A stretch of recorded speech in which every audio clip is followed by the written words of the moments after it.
Hello everyone, आज है 6 सितंबर और आज इस वीडियो में हम बात करने जा रहे हैं वोडाफोन आइडिया के बारे में। भयंकर गिरावट यहाँ पर देखने को मिली है। 14% तक आज ये गिर गया था। अभी भी तकरीबन 10% की गिरावट देखने को मिल रही है। बहुत बड़ी कमेंट्री निकल कर आई है जिसके चलते यहाँ पर आज एक दिन में इतना बड़ा फॉल ये दिखा रहा है। इवन अगर आप पिछले एक महीने का ग्राफ देखोगे तो लगातार गिरावट है। 16 रुपये से लगातार ये गिरा है। वहाँ से अगर आप देखोगे तो गिरावट 10% की नहीं है जो कि एक महीने में है। एक्चुअली में ये जो गिरावट है वो 20% के आसपास की है और वीडियो में उसके बारे में हम डिस्कस भी करेंगे। लेकिन उससे पहले अगर आपने अभी तक चैनल को सब्सक्राइब नहीं किया है तो प्लीज़ अभी इसे सब्सक्राइब कर लीजिए, क्योंकि आगे भी बहुत सारे वीडियोस हैं जो आपको काफ़ी ज़्यादा हेल्प करेंगे। तो देखिए, वोडाफोन आइडिया का शेयर डेफिनेटली काफ़ी बड़ी गिरावट पर, और अभी पिछले हफ्ते ही मैंने इसके ऊपर वीडियो बनाया था जब ये 15-16 के आसपास था, जहाँ पे मैंने कहा था कि खरीदारी के अभी मौके नहीं बन रहे हैं, गिरावट पॉसिबल रहेगी। क्योंकि देखो, बहुत लोगों को ना यहाँ पर शेयर्स मिले हैं जिन लोगों का कर्जा था, ठीक है, तो भैया कर्जे के रूप में इक्विटी दी गई थी। और मैंने कहा भी था जब पहली ब्लॉक डील हुई थी, एक दिन में जब ये मेजर डिक्लाइन आना शुरू हुआ था, 2 दिन तक जब गिरा था, तभी मैंने कहा था कि बहुत लोगों को कर्जे के तौर पर इक्विटी डील जिन लोगों ने ली है, अब उनको चाहिए मतलब इक्विटी चाहिए नहीं थी उनको, ठीक है, अब मिली है तो वो क्या करेंगे? जाहिर सी बात है वो भैया बेचने की कोशिश करेंगे थोड़ी थोड़े टाइम, और ये अभी वही देखने को मिले मतलब मिल रहा है, कर्जा है इनके ऊपर। और लेकिन आज की जो गिरावट है उसके पीछे एक हिपोक्रेसी है, वो है गोल्डमैन सैच की। गोल्डमैन सैच ने भैया यहाँ पर ₹2.5 का टारगेट दिया है। ₹2.50। आप सोच सकते हो, गोल्डमैन सैच का ₹2.50 का टारगेट है यहाँ पर, और सेल कॉल दिया है उन्होंने। अब देखिए, यहाँ पर कि ग्लोबल ब्रोकरेज फर्म है गोल्डमैन सैच, उन्होंने सेल कॉल दिया है और ₹2.50 का टारगेट दिया है। 80% का डाउन साइड उन्होंने प्रिडिक्ट करा है, और ये तो कुछ भी नहीं है, ठीक है। उससे भी कम का टारगेट किसी ने दिया है, वो है डिस्चार्ज बैंक जो है, उन्होंने भैया ₹1.5 का टारगेट दिया है, ₹1.50। अब जाहिर सी बात है भाई, इतने जब नेगेटिव टारगेट्स आते हैं तो मार्केट पैनिक करता है, और वही देखने को मिल रहा है यहाँ पर। लेकिन इसमें गोल्डमैन सैच की एक हिपोक्रेसी भी है जो मैं आगे बात करूंगा आपके सामने।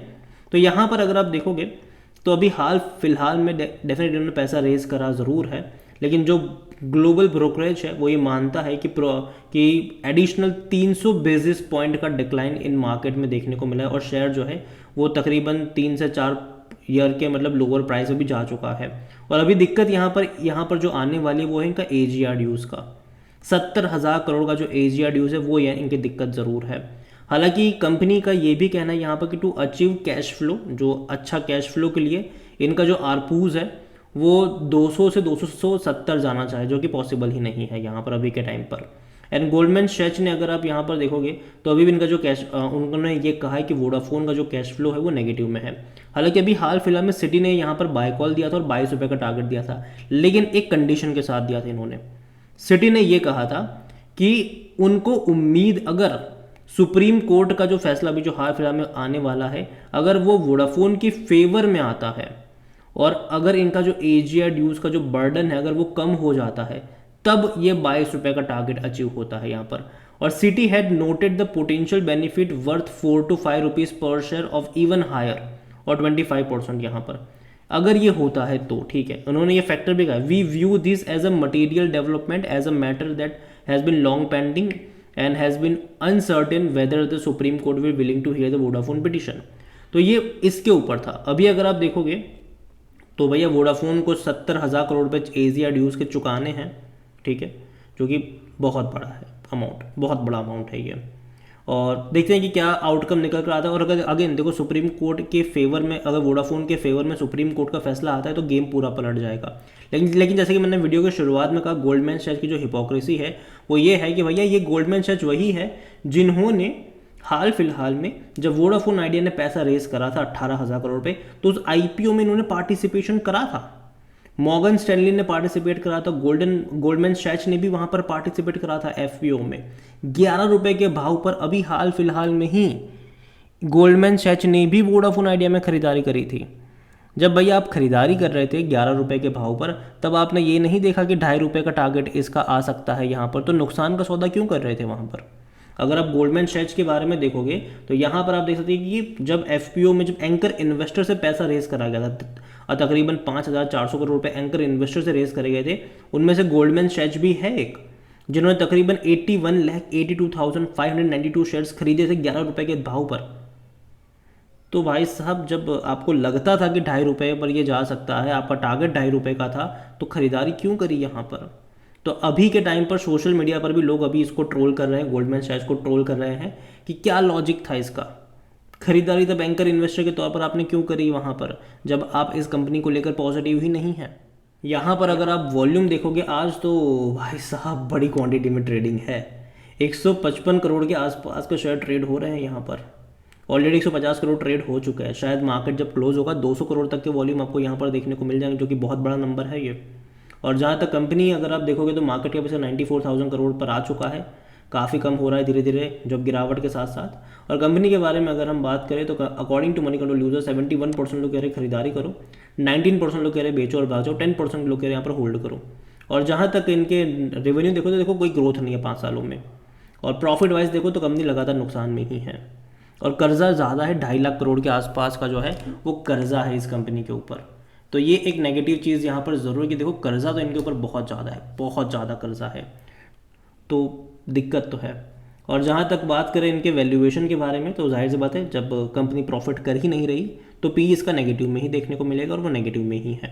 22% एनालिस्ट कहते हैं खरीदारी करो। फाइनेंशियल्स अगर हम देखेंगे तो लास्ट क्वार्टर के नंबर भी उतने अच्छे नहीं थे, लेकिन मैं उतने बुरे नहीं कहूँगा इसको। रीज़न ये है कि इससे पहले कंपनी 8-8 हज़ार करोड़ तक के लॉस कर रही थी। लास्ट क्वार्टर में लॉस थोड़ा सा कम हुआ है 4, लेकिन फिर भी 6,432 करोड़ लॉस बहुत ज़्यादा होता है ये, बहुत ज़्यादा। और अभी भी कोई जल्दी ये लोग लॉस से बाहर नहीं आने वाले। प्रॉफिटेबल तो ये बहुत सालों तक नहीं होने वाले हैं, बहुत क्वार्टरों तक नहीं होने वाले हैं ये, क्योंकि 2.5 लाख करोड़ का कर्जा है। हाँ, अगर सुप्रीम कोर्ट की हियरिंग जो आती है, अगर वोडाफोन के फेवर में कुछ फैसला आ जाता है तो शायद चीज़ें बदल जाएगी यहाँ पर, तब शायद न्यूज़ के ऊपर बहुत चीज़ें डिपेंड करेगी।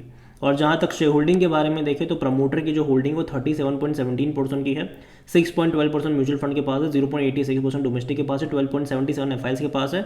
रिटेल की होल्डिंग जो है वो 5.89% की है। अदर पार्टीज 37.18% की होल्डिंग लेकर बैठे हुए हैं। अदर पार्टीज में गवर्नमेंट भी है, तकरीबन 23-24% की होल्डिंग। हालांकि गवर्नमेंट के पास 33% की होल्डिंग हुआ करती थी, लेकिन एफपीओ में गवर्नमेंट ने भी बिकवाली करी थी यहाँ पर। और देखिए वोडाफोन में इतना ही कहूँगा यहाँ पर कि देखो अभी मौके नहीं बन रहे, ठीक है। हालांकि 10 रुपये का लेवल इंपॉर्टेंट होगा, 10 और 11 रुपये का लेवल, वहाँ पर एक बाइंग इंटरेस्ट आ सकता है। और देखो जो कमेंट्री है गोल्डमैन सैक्स की 2.5 रुपये का टारगेट, वो तो नहीं जाने वाला। अगेन मैं कहता हूँ मुझे नहीं लगता कि भाई 2.5 रुपये जाएगा ये कभी भी, और 1.5 रुपये तो भूल जाओगे जाएगा, ठीक है। जो भाई साहब एक और ने जो डिस्चार्ज बैंक ने कमेंट्री करी थी, तो इतना नीचे नहीं जाने वाला। इनिशियल सपोर्ट जो है वो 10 रुपये के आसपास यहाँ पर मिलना चाहिए। और अगर आप चैनल को रेगुलर फॉलो करते हो, जब 16 पे था तभी मैंने कहा था कि खरीदारी के मौके नहीं है।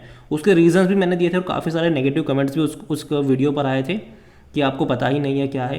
तो देखो एक चीज़ आप सोचो कि कंपनी ने अपने डेट को, मतलब जिनको 500 करोड़ 600 करोड़ 700 करोड़ चुकाने थे, ठीक है, उन्होंने पैसा नहीं चुकाया। उन्होंने ये कहा कि भाई आप इक्विटी ले लो, ठीक है।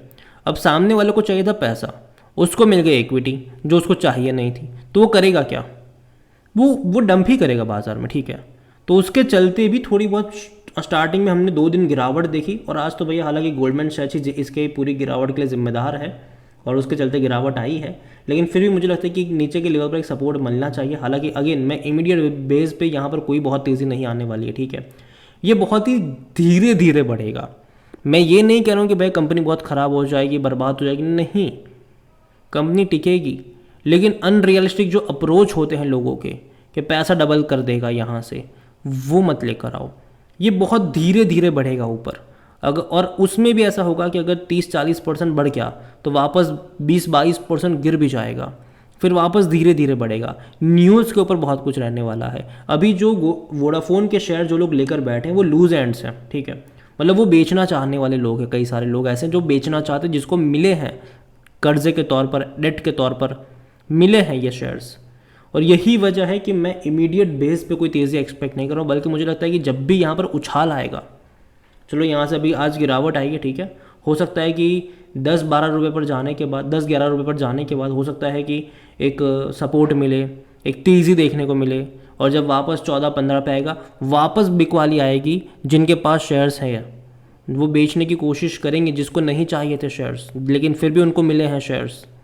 तो याद रखेगा इस चीज़ के बारे में। अगर मैं नेगेटिव नहीं हूँ इस कंपनी को लेकर, लेकिन यही होगा कि थोड़ा सा भी अगर ये तेज़ी दिखाएगा तो गिरकर वहीं आएगा जहाँ पे ये शुरू हुआ था, या फिर उससे थोड़ा ही और ऊपर। तो ये सिनारियो यहाँ पर देखने को मिलेगा। लेकिन मुझे लगता है कि लॉन्ग टर्म के लिहाज से अगर आप देखोगे तो बहुत ही ग्रेजुअली, बहुत ही धीरे धीरे ये आगे बढ़ेगा। एकदम से जो रफ्तार वाली बात करते हो वो नहीं आएगी यहाँ पर। और न्यूज़ के ऊपर बहुत कुछ चीज़ें डिपेंड करेगी। सुप्रीम कोर्ट की जो हियरिंग है उसके ऊपर बहुत कुछ चीज़ें डिपेंड करेगी। उसके ऊपर ही 50% का अपसाइड या फिर 50% का डाउनसाइड डिपेंड करेगा यहाँ पर, मैं ये कह रहा हूँ, ठीक है, उसके ऊपर ही।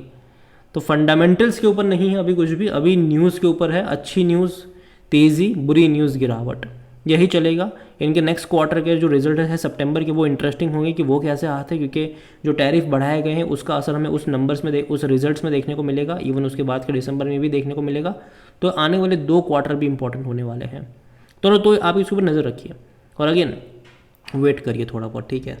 अगेन ये मेरा पर्सनल ओपिनियन है, कोई भी इन्वेस्टमेंट एडवाइस नहीं है। ये वीडियो को यहीं पे एंड करता हूँ। पसंद आए हो तो लाइक करो, शेयर करो। चैनल अगर पहली बार है तो प्लीज़ सब्सक्राइब करें। और वोडाफोन आइडिया के बारे में आप क्या सोचते हैं वो भी आप मुझे कमेंट में लिख के बता सकते हैं। Thank you.